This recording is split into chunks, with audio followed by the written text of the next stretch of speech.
everybody. How are we doing today? Good. We're here to talk about affirmations. Yes. I wanted to start out with one by Paramahansa Yogananda in this Scientific Healing Affirmations book. And this is starting the first chapter, Why Affirmations Work. Man's word is spirit in man. Spoken words are sounds occasioned by the vibrations of thoughts. Thoughts are vibrations sent forth by the ego or by the soul. Every word you utter should be potent with soul vibration. A man's words are lifeless if he fails to impregnate them with spiritual force. I was thinking about affirmations and also the fact that I don't use enough of them in my life, and this is a perfect opportunity for me to think about using more of them. I was thinking about, just what affirmations are and what they do. The fact that they're reaching, Chandi's got a great big smile on her face, they're reaching our subconscious mind, and they're going beyond that tip of the iceberg conscious mind where we're at on a day-to-day basis. And they're about retraining, repatterning, and reprogramming our subconscious mind. Now, I don't want to speak too much about Master Swamiji's work, as I know that our speakers today will be touching on many of those points, but what I did want to do is I wanted to elucidate kind of some of the people who aren't necessarily on the path of Kriya Yoga and are out in the world and have done big things with affirmations. So has anybody ever heard of Louise Hay? Sure. Yes. Now this little book has, I'm sure, saved many, many thousands of lives, but she basically goes down, actually has a great index of the spine here, and talks about all the things that can go potentially wrong, but also the positive reinforcement, the positive things to help bring in the new fresh energy to change those things in a physical sense. And of course, a lot of our affirmations have a more spiritually oriented component or focus, but these are really great tools just to look and see what's happening. So just opened up overweight, fear, need for protection, running away from feelings, insecurity, self-rejection, seeking fulfillment. So those are the kind of negative things that are happening. So on the positive side, the affirmation, I am at peace with my own feelings. I am safe where I am. I create my own security. I love and approve of myself. So either way, stuff like that, which is really fun and able to break through and repattern, reconnect us to our divine source of security and well-being. And just for fun, I brought a new kid on the block. Have you heard of this guy? No. Noah St. John. He's actually a business marketing type, and he goes out and he speaks to these big groups. But his whole thing is that he says, if you only change the statements you say without changing the questions you ask, you're missing out on the most important, the most simple, effective way to bridge your belief gap, figures the gap between who you are and what you think you can do, and change your life. So he believes that there's an integral piece of the questions that you're asking yourself. So his affirmations, not affirmations, his affirmations are all about asking questions. Either way, at this moment I'd like to open the floor to our first speaker, whoever they may be. We did decide that. Oh. Oops. Who would like to go first? Oh. Joel. I knew I was forgetting something. It's been a long day. See if my notes will work here. This is supposed to help us to overcome being afraid to speak in front of people. But who can be afraid of you guys? It's not going to work. Anyway, thanks for the opportunity to be able to speak about affirmations with all of you. When I first heard the subject was affirmations, I thought, this is not a good subject for me. I don't really do affirmations. And then I thought about it more and I realized, no, I do affirmations, but I only do them when I'm desperate. That's when I do affirmations. When I'm having some challenge that's so huge that I feel overwhelmed and I feel like I can't do anything else, that's when I do affirmations. Maybe I should do them sooner, but it's also a reflection of what we tend to do. we have a problem, we try to change everything outside there to make ourselves happy. It doesn't work, we get more unhappy, and then at some point we realize we have to change ourselves inside. And that's when things like affirmations, prayer, meditation helps us to change in our hearts. So I would like to tell a story about a time when I did use affirmation and it really helped me, and how I realized even recently that it helped me even more than maybe I realized at that time. So about 18 years ago, I was going through a very challenging, kind of dark time in my life. And to understand what I was going through, I have to go back to my childhood, which, not to dwell on it, but just to say it was kind of rough. Things were not easy, and we had a lot of problems, a lot of challenges. And because of that, I had this dream of growing up and having the perfect family, creating the perfect environment to raise kids, you know, just all this stuff. It was really important to me. So what happens, 18 years ago, I have a 4-year-old kid. Suddenly, I find myself living outside of what was my home, and another man is living there raising my kid, and I'm, you know, devastated. So, and I'm thinking, you know, this is not what I planned on, and I felt like something was taken away from me, and it wasn't fair. And I was angry, and I wanted to bend the will of the universe to my, you know, to my will, and, you know, it wasn't working. I tried really hard, still didn't work. I prayed. Instead of praying to be changed, I prayed for everything to be different, but it didn't work. So at that time, I'm an electrician, as all you know. I was working on these jobs where I worked all night, every night, you know, 5 nights a week at Nordstrom stores, changing out lights. So it was very tedious. You know, you didn't have to think about anything. You took out a light, you put another one up. You did that for 8 hours every night. Really a lot of time to think, and thinking was not good for me at that time. So what I did is I started practicing, you know, doing affirmation. Because I did realize in my brain that I needed to overcome, and I needed to learn how to accept things as they were, and that would make me happy. But learning it in here, that was another story. So I started using Swami's affirmation. I accept with calm impartiality whatever comes my way. Free in my heart, I am not conditioned by any outer circumstance. And I said it over and over and over, like all night, every night. It became like a mantra, really, and it became like a prayer. And I had times where it really uplifted me, and in the moment, in the evening, when I'm just doing that over and over, and sometimes it worked, and sometimes I still felt horrible, but I did it anyway. And anyway, over time, things got better, as they always do, and time heals, besides affirmations and all the rest of it. And of course I met I already knew my lovely wife, but I got together with Lisa, and life went on, you know. So at that time, you know, I thought, maybe the affirmations really helped me, maybe they didn't, I don't know. I would have got through it one way or the other. It was hard to really know, other than there were moments when I felt uplifted in it. But fast forward to about 15, 16 years later, I was going through another challenge, and it was when my company that I'd worked for over 20 years, doing work that I really loved, that I felt really good about. I got to work with light, creating these beautiful spaces, and it meant a lot to me. And all of a sudden, it was all going away. My company was closing down because of problems financially. People were angry, they were yelling at each other, pointing fingers. And like I told a lot of my friends at the time, it felt like going through a divorce. It's like I'm going through it again. I'm losing my family, another type of family. I'm losing things that are really important to me. And you would think, this is a good time to pull out the old affirmation, dust it off, and use it again. But you know what? I didn't need it. I realized I felt pain, I felt anxiety, because it was challenging. But I accepted it, and I was looking for how to move forward and how to deal with what was coming my way. And I realized that that affirmation that I used back then so intensely for so long, it did affect me, it changed me. Of course, years of meditation and prayer and all that helped as well, but that was a part of it. And I realized that, it had helped me grow in a way that I didn't even know until many years later. So, thank you for letting me share. Thank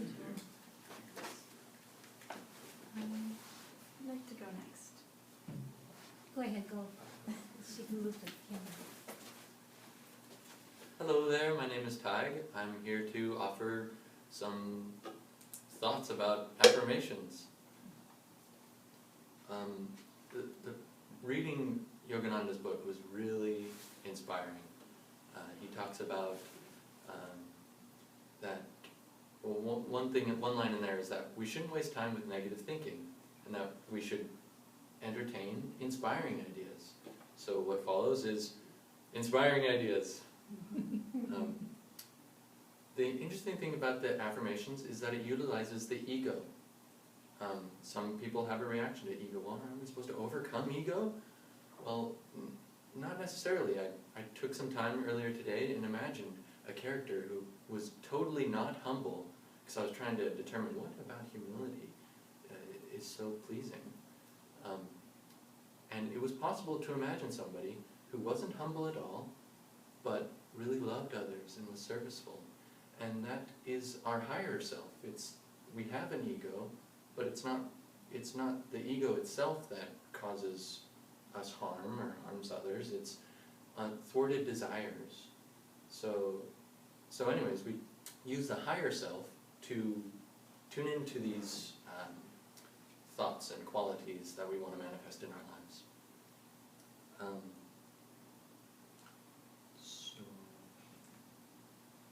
So why should we think uplifting thoughts and or thoughts of God, if at all? Well, if we were only thinking about I, or even I in a larger sense, it might be interesting to some degree because we have experience and we can say, oh yeah, I did this the other day and that was interesting. You can share with your friends and your friends can share what they've experienced. But most of the time we don't do anything that's very interesting. Well, in my own experience, I serve and do this other stuff and can do all that. But so that's the benefit of thinking uplifting thoughts. We get to entertain ourselves. It's quite enjoyable.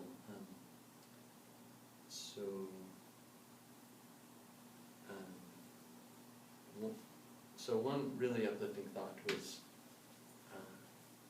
Yogananda starts the book off with truth, and how we should be very truthful in our words in order to infuse our words with spiritual force. And to be truthful in our words, we should first avoid exaggeration, talkativeness, and falsehood. But then the positive side of it is that we should only speak from our own experience and from our own understanding and our own realization. And it has to be truthful. Can you imagine a world in which everybody only spoke from their realization and understanding? It was hard. I tried to imagine my own self doing that, and I was like, well, there's not much to say. But the benefit of that was that it planted the seed for the desire to want to experience personally the truths that saints and masters have come to the world in order to share with us. And if we just watch them do their thing and say, wow, that was really nice, and then go, hey, the other day I did this, and don't really try to experience it within ourselves, then we're kind of missing the whole boat. But if we see what they're doing and say, yeah, that's a good teaching, can I incorporate it into my life? Then yes, you can. And these affirmations are how you can do that. So hopefully that inspired you to want to do affirmations. How can I experience the truths that these masters have lived by, that we can all live by? Well, Yogananda says the process, here's an actual, just to make sure it's right. The process of liberating human consciousness consists in training it by study, affirmations, concentration, and meditation.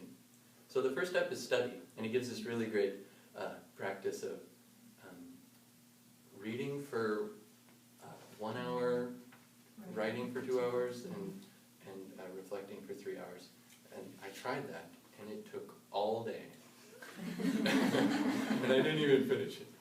So it's more practical, maybe in a 1-to-3 ratio in smaller amounts. But it was really enjoyable. The reading was enjoyable, the writing was enjoyable, and the thinking was challenging, but it was enjoyable too. And I noticed that my own consciousness changed after doing this practice. Before I thought, well, I'm all willpower because I do exercise and energization, and then after this it was like, no, I enjoy thinking, and all I want to do is enjoy all these wonderful thoughts. So it's kind of like, well, who am I? But so the process first is study, and the study kind of inspires us, and we get to understand at deeper levels the teachings that we're getting into. Then the next step is affirmation, and what follows will be an explanation of how to do an affirmation. First, one would want to sit up straight. Just sitting up straight changes our consciousness. The next is focusing on a different part of the body, depending on what the affirmation is. If it's willpower, sometimes it's at the point between the eyebrows, sometimes it's at the medulla, or at the heart if it's a feeling one. And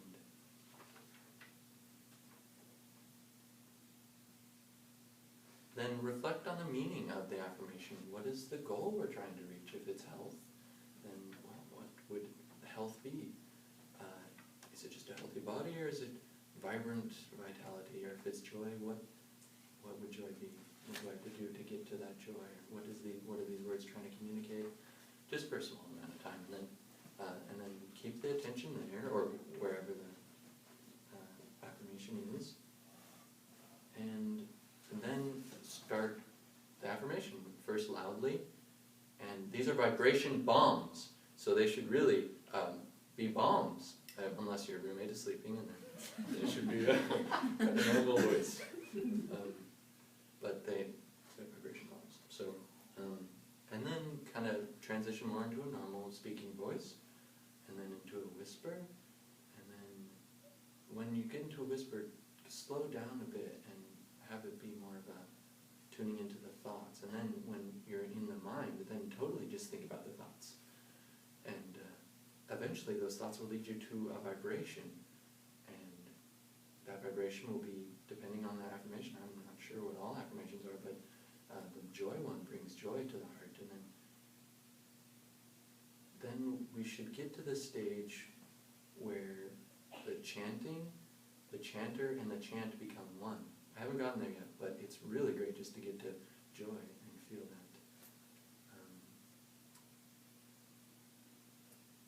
So the other thing to keep in mind is faith.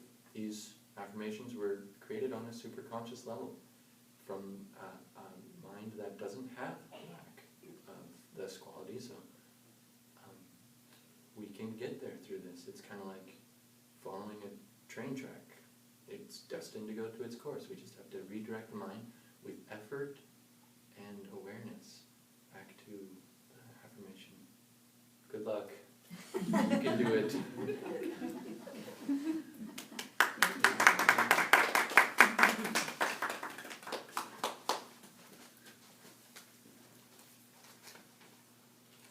Well, the reason I was smiling so big was that Steve took my first part. Volunteer? But I'll say it again. We forgot it already, so. So, in preparing for this talk about 3 weeks ago, I told Paima, I think I want to do a talk on children and affirmations and how I use them in the classroom. Although I'm not going to talk about that too much today, but it seemed really fitting when they asked me to come and talk about this, that this was a good preparation for that. I prepared using Master's words and Swami's words, because that's usually, in most every circumstance, unless I make one up, my own, that I'm using his. So we all know what affirmations are, and they're a positive statement, a self-script that is conditioned by the subconscious mind in developing a perception of ourselves. They should be rhythmic. They should be forceful. So a lot of times, and I'll go into this a little bit later, but a lot of times I use them a lot in my daily life. Thoughts are vibrations set forth by the ego or the soul. Words are sounds by the vibrations of thought. Every word that leaves your mouth ought to be a potent with genuine soul vibration. So, when do we practice affirmations? Some tips on how to clearly practice affirmations is what I'm going to give to you today, and where to do them. When do we practice affirmations? Best time, that Yogananda says, is early in the morning, when we first wake up, or right before we go to bed, when the subconscious mind is naturally open to receive. The next is when we want to repeat it and uplift our consciousness to a super consciousness level, and that's also early in the morning. But often when our energy after meditation, and we try to hold that through the day, it's often hard. And so what I often do is use the affirmation during the daytime, during the times where I can feel my energy sagging. And I like to just take a minute and focus inward, chant or sing it, or march to it. And sometimes I'm learning just to write it when I'm first learning, or I have it on my desk, or I have it on my refrigerator, or I have it around so I can see it. That's when I'm first learning it. So the tips on how to practice it is by sitting and facing north or east, Yogananda says.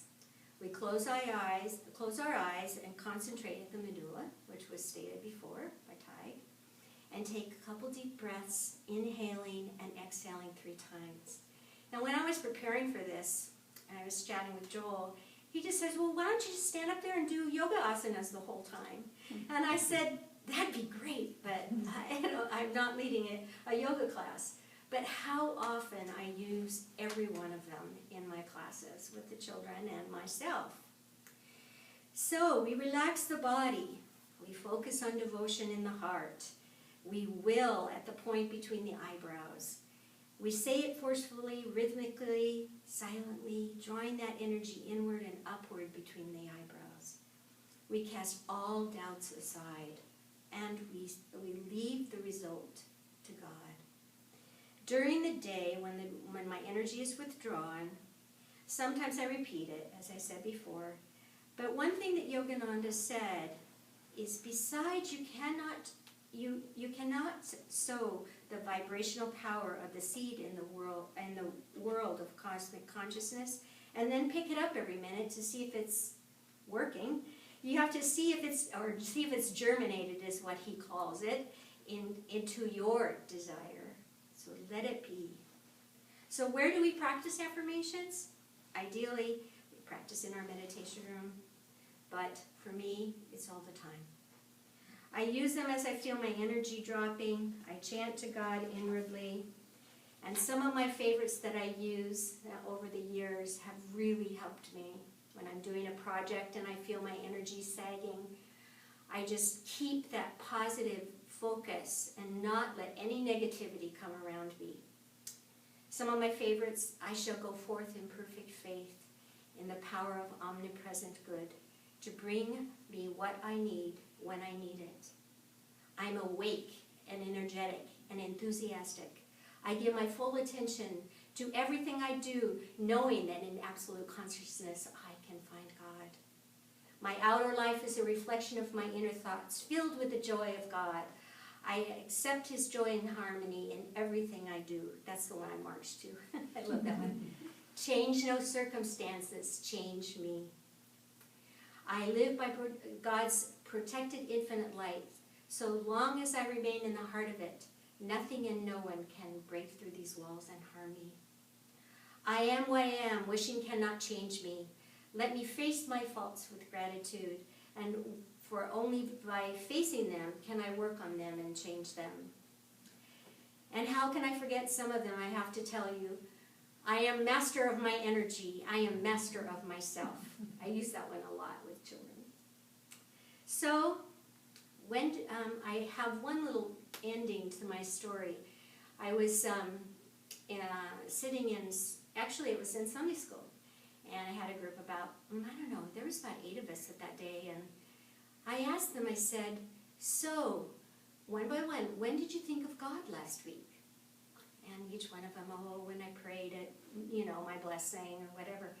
And I came to one little boy who was about 6 at the time. He's 8 now, 8 and 9. And I asked him, so when did you think of God? And he said, my brother and I went into this house that was next door to our house, and we were inside cleaning it.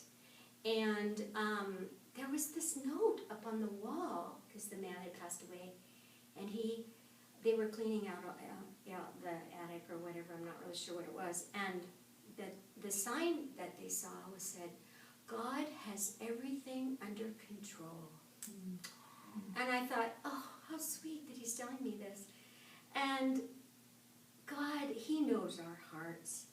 When we're in his stream of consciousness, we can all leave the details up to him of how we do affirmations, when we do affirmations. It's really, truly up to him. Thank you. Thank you.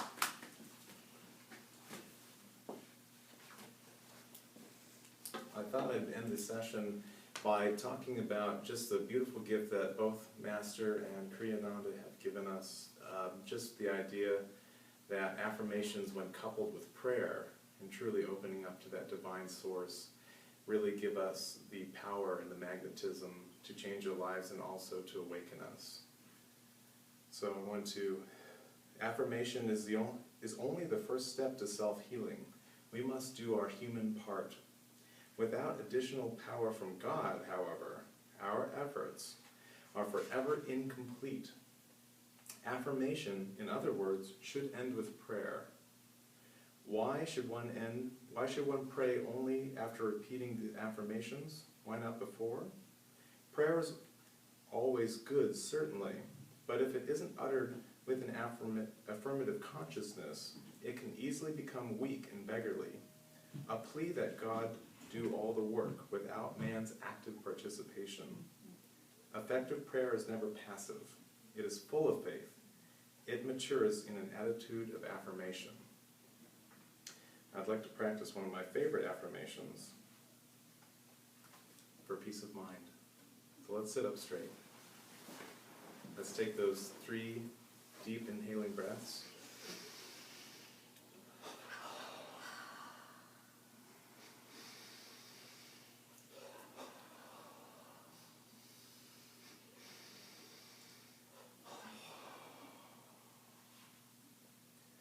From pools of inner silence, I sip the sparkling waters of thy peace. From pools of inner silence, I sip the sparkling waters of thy peace. From pools of inner silence, I sip the sparkling waters of thy peace. From pools of inner silence, I sip the sparkling waters of thy peace. From pools of inner silence, I sip the sparkling waters of thy peace. From pools of inner silence, I sip the sparkling waters of thy peace. Now silently. From pools of inner silence, I sip the sparkling waters of thy peace. All that I own is thine, Lord. Help me to know thee as the river of peace, running silently, beneath the sands of my life's experiences. Peace. Amen. Thank you, Steve. Would you like to lead a blessing for the speakers? Yes, I would like to lead The blessings. speakers would come up. If the speakers would be so kind. We'd like to bless you.